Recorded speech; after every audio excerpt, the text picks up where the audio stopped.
Okay, we're live. We're live. Welcome, everyone. And we're on both of our platforms here on Facebook, and I'm on YouTube as well. I'm Dr. Cody Goldman, as you know, and I've got a guest on my channels, at least. Patrick, introduce yourself.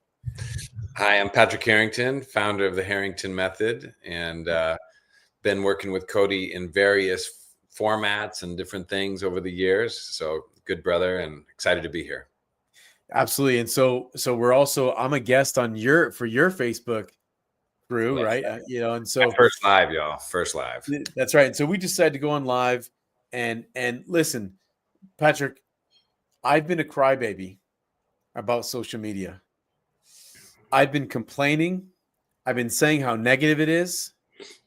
And I caught myself about 6 weeks ago complaining and saying, then why don't you be the one speaking out and talking? So that's why I'm doing this. I'm done complaining. Yes. So if you don't like it, be the change. Here we are. So hey, right. That sounds clear. I like it. it. Yep. So we had a little topic we wanted to talk about. Patrick is an incredible coach, men's coach. And, I work with women and help women lose weight and reset their hormones. And we have other common interests, but one of the cool topics we wanted to talk about was how to get clear with what you want. I think it's a powerful topic. And Patrick, you said you had sounds like you had created almost like a process to do this. And so I'd like to hear a little bit of thoughts from you about how do you get clear with what you want? Yeah, it's a great subject, and it's something that I'm finding more and more as we just have these the experience of life and mysticism, science, and spirituality. All of these things are starting to just converge right now in really unique ways, and so Earl Nightingale is a bit of a self-help guru from the 50s and 60s. And he pioneered a way of thinking about and putting in the forefront of your mind this idea of auto-suggestion, and that we are using auto-suggestion all the time. The life that we have, any one of us, is in place because we have used the power of auto-suggestion over time, and it generates the experience that you're having. And so literally, what you think about, you bring about. What you repeat has power. And what you repeat with emotion and energy and feeling on a regular, consistent basis starts to be drawn towards you, starts to really utilize the nature of this field that we're in, what we would call the field of reality or the field of consciousness, is magnetic in nature. And it wants to satisfy what you want. Now, most of us aren't clear about what we want. We don't have a way of thinking about our lives that is clear. And in fact, we're in a particular time and place in human history where we are being constantly bombarded with newer, bigger, better deals. And so the moment that you're clear that you'd like to have something in your life, let's say that you'd like to have a bathroom remodel in your house, and you see some incredible tiles that you're like, that would be perfect. I'm clear. That's what I want in my life. And then you go to the store, and when you get to the store and there's 50 other tile choices in front of you, all of a sudden we go into a place of, wow, I thought I was clear, but actually, is that one 5% better, 10% better? And whether we're actually saying those percentages or not in our brain, our system is going, well, how will I actually know what I want? Because there's so many choices all the time coming at me, and I can easily say that one, no, that one, no, that one, or that vacation, or that romantic relationship, or that experience. There's always a bigger, better deal. And so we're kind of confusing the magnetic nature of reality in that we're drawing something towards us for a period of time, and then we take our eye and focus off of that, and it sits in space, and we look at something else and it starts to get closer, and then we do it again and we do it again. And so constantly we have in orbit a bunch of unfinished business ideas, physical things that we would like to have, experiences that we would like to experience, feelings that we would like to experience. Yeah, I'll pause there. Wow. That was really well said. So, so then you're kind of saying, hey, we've got a lot of stuff happening inside of us, and maybe it's creating sort of a disbursement of our energy. Yeah. Yep. And so this is a big thing. So you said about Earl Nightingale in the 1950s. Yep. Well, in the 1930s, there was a gentleman named Dr. Thurman Fleet who was talking about it 20 years before him about autosuggestion. And he wrote a program and he created a whole school called concept therapy, which was working with your concepts. That's what it was. And so he, talked about this, but he also communicated about that your brain cells are actually moving and creating wavelengths. Frequency. So, exactly. And so he wanted to really make this a scientific thing. He was an engineer. We had engineers who worked with him. And so that's a great question. Then is like, when you were saying that to me, I was like, okay, yeah, getting clear with what you want. And so how do you, with all the things that are happening, I've been down this road a bunch about trying to be so specific and clear with what I want. Right. But there's other things that are involved in this process. Having a clear image is what Dr. Fleet said. Having a very clear, definite picture of what you want is important. Yeah. What I found out the hard way was that I can have a clear picture, but if I haven't handled the emotional, energetic, and really the emotional energy around it, I might actually be repelling that thing. Yeah. So I think we have two conversations here, right? So the first one is, Patrick, how do we get a clear, definite idea of what we want? Yeah, that's a great question.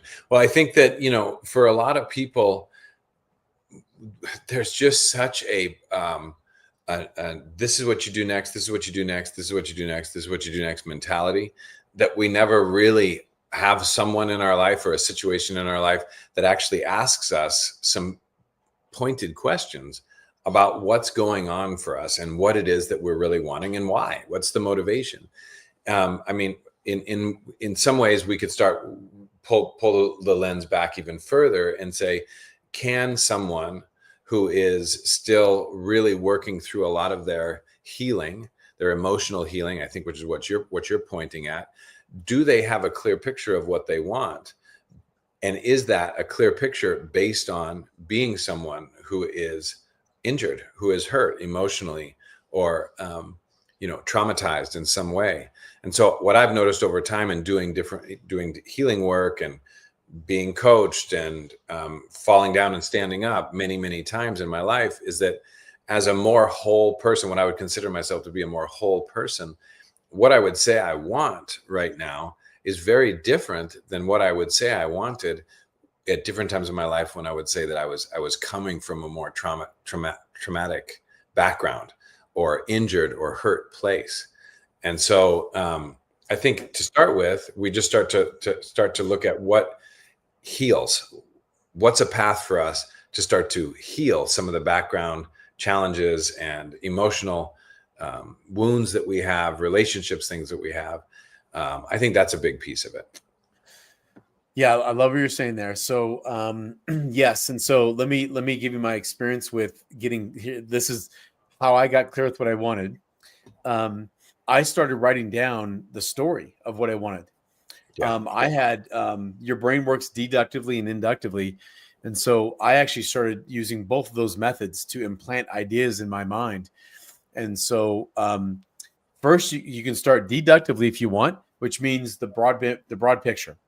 I want a business. You could do that. And then you can go inductive and actually, try to deduce what those little pieces of it are. I think both are important. Mm-hmm. But the piece that I had noticed, and this is a little twist in this, Patrick. Okay. Let's say someone's working a job and they want to start a business and they get really clear with the business they want. This is the freaking bomber of all bomber secrets that I had to almost die to figure out. I had an imbalance in the energy on both of those subjects. Uh-huh. If you think that opening a business has more benefits than drawbacks, and your career has more drawbacks than benefits, life is going to balance you out. Mm-hmm. So it's like saying, if you think that having more money is going to be better than having less money, life is going to balance that idea out. So what I realized, Patrick, was I had to get clear with what I wanted, number one, which is what you're saying, but I had to also find appreciation for what I had and not go for that thing because I thought it was better, Right. but go for that thing because I'm actually being inspired. Yes. Not because because the illusion is that we get better and worse. That doesn't happen. Right. So there's the piece of getting clear. And so I'd love to know, you had these questions. Yep. The questions you asked to get clear, number one. Yeah.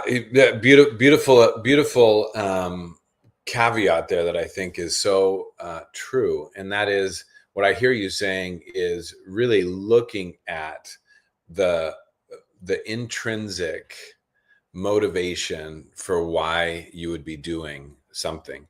And if you're doing it because you feel like a Ferrari is better than a Honda, yes, then there will be some cost, so to speak, that will be paid yes, in some way, even if you're once you're driving that Ferrari. Under that auspices, I'm happy to go to the questions, but I'm curious how you would say, how does one move up the scale from a Honda to a Ferrari without it being motivated by a better machinery, a better build, a better paint job, about like it empirically, we could look at it and say, is Honda or Ferrari better?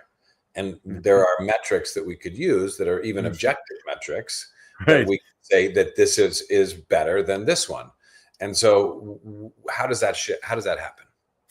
Well, the answer that's not going to be very popular is that better and worse are relative and they don't exist. Okay, right, sure. And what we're doing is clearing out the illusion of improvement. Okay. So every time we think we like, for example, if I have a client, I know improve their life, they lost 20 pounds. Yeah. I know I'm equally hurting them. You cannot help someone without hurting them. Okay. There can be no improvement without disimprovement. That's the illusion. If I go after a goal and realize this is just because of pure inspiration, I already know that I'm going to give up. Their gain and loss are always equal. And so we could look at each little specific of doing that. But what I love to do is clear the energy around something. So for example, here's a good example. I had a friend a few months ago who was like, hey man, I know that you clear charge and stuff. I really got to clear charge on money because I'm trying to get more money. And so we actually went and found the benefits of being poor. Yes. She's like, oh my God, I can't do that. We found the benefits of being poor. And you know what we found for her specific being? Yeah. The drawbacks of having more money, which for her was like $300,000 versus making $30,000. That's what she was calling poor. Okay. I said, what are the benefits of you making $30,000? And she goes, nothing. I'm this and this. And eventually she started thinking about it. She goes, oh, wait a minute. I actually get creative when I only make $30,000. I find ways to do things. And then she started looking and she goes, if I have $300,000, I actually am less creative. I actually become lazy. And she found that her entire business was helping women feel sexy. Yeah. And she literally dropped into her feminine energy and could connect with people because she didn't make a lot of money. She learned how to be empathetic. And she started going, wait a minute, if I make $300,000, she started noticing every time I make more money, I lose empathy. And you go, yes, because there's no gain without loss. Now that doesn't mean you have to lose empathy, right? So then when we cleared the energy, she goes, oh my God, I feel love and appreciation for making $30,000. Yeah. Now I'm happy with what is, and I'm eager to allow more, but not because it's better, but it's because the universe and I are aligned with that next thing. And so is part of the way that you would say that there is no gain with loss or healing without injury, is part of it that in order to say yes to one thing, you're saying no to other things? Ooh, I Like, like that. I like is that. that the Yeah. loss where it's like, if I'm saying yes to a committed relationship, I'm actually, the loss is other intimate relationships. Yeah, it's interesting because your brain, what you're saying, our brain is literally wired like that. Hmm. Anything that you say yes to, your brain will, for that exact same thing, will in the back of your mind start creating a no, or Yeah. vice versa. So when Yep. you say, nope, no more marijuana, I'm done. Yep. Nope, no more, I'm done. Your brain will start, for every no part you have a yes part. So it's not even that you're cutting something else out. It's you're literally creating a polarity inside you. Yep. So what I love to do, and what we're saying here, is find the yes and no in the same thing. Yep. When you find the good and bad in the same thing, you have a little thing called love. Yep. When you have love, you're in equilibrium. You now can be an inspiration for the thing that's there or the thing that's coming. That's Uh-huh. what I've noticed. Yeah. Right. Yeah. Right. Well, I mean, I can even get that there's some equanimity around. Um,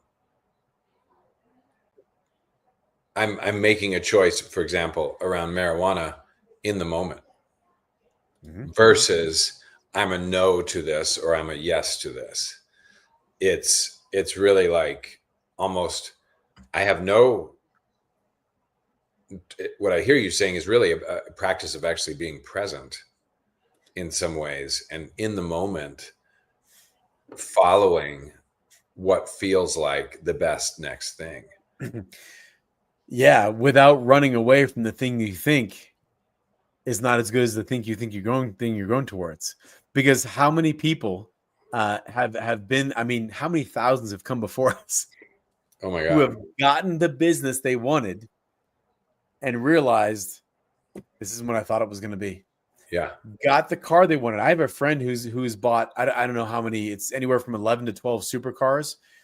And he said, man, the first Ferrari, man, I was on a high. I was driving it. Then the second one, the third one, the fourth one, he said my high just got less and less and less and less. And I thought, That's right. that's really interesting. Yeah. That's really interesting. Yeah. Right. Yeah. And so it's part of actually what we're calling improvement, right? So the difference of improving self versus inspiration of self, because there's a divine guidance. And I think, Patrick, you're good at this, is a divine guidance of what are you being inspired to do is different than what you think you're trying to improve yourself to do. That's right. Yeah. Where is the in spirit? Where is the inspiration moving you in the moment?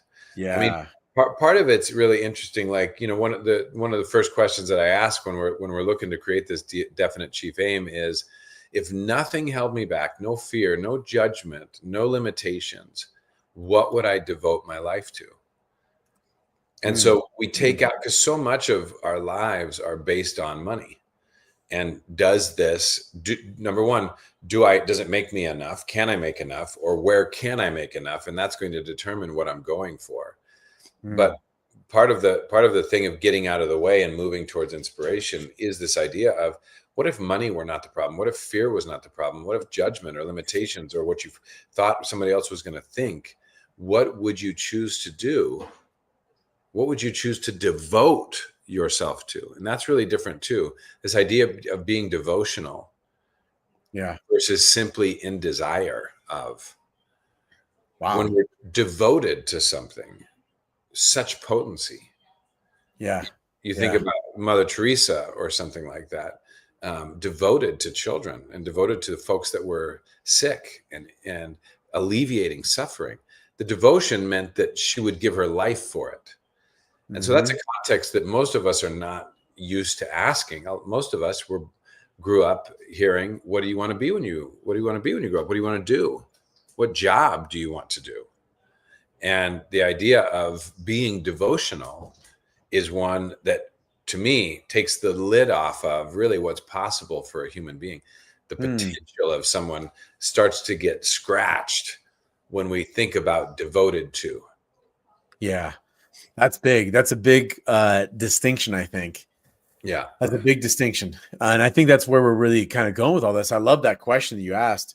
And I know we're right around the time. This is so good, man. I think every time I do these lives like this, they're just the conversations could go on and on because there's just so many cool things when you get beings together and talking about this stuff, especially this topic. That's right. So I'd be open at some point. I'd like to jump on. I'd love to do to actually run through your questions that you run people through to get clear. Yeah, that'd be great. Let's do it. Yeah, that'd be really awesome, man. Yeah, this is fun. So hopefully, I would ask people watching and even watching the re-recording, shoot us a comment. Yeah, maybe there's something. Doesn't matter, man, woman. The conversation. We don't mind answering, and we'd love to know what you guys want to talk about. Yeah. What things you want to know about. Patrick and I are like, man, we could talk for hours and hours and hours, but we really would love to know what would be focused and helpful for you all. So does that make sense, Patrick? Absolutely, it does. Yeah. And in the comments, answer, what would you devote your life to? If you didn't have any limitations, I'd love to hear what are some of the things that are there that land at that level of devotional. Man, that I'm gonna think about this one. That's good. I'm gonna sit in that one because it's like when that comes is like I see all the things you're supposed to do run through, and then you're like, wait a minute, you got to stop and really sit.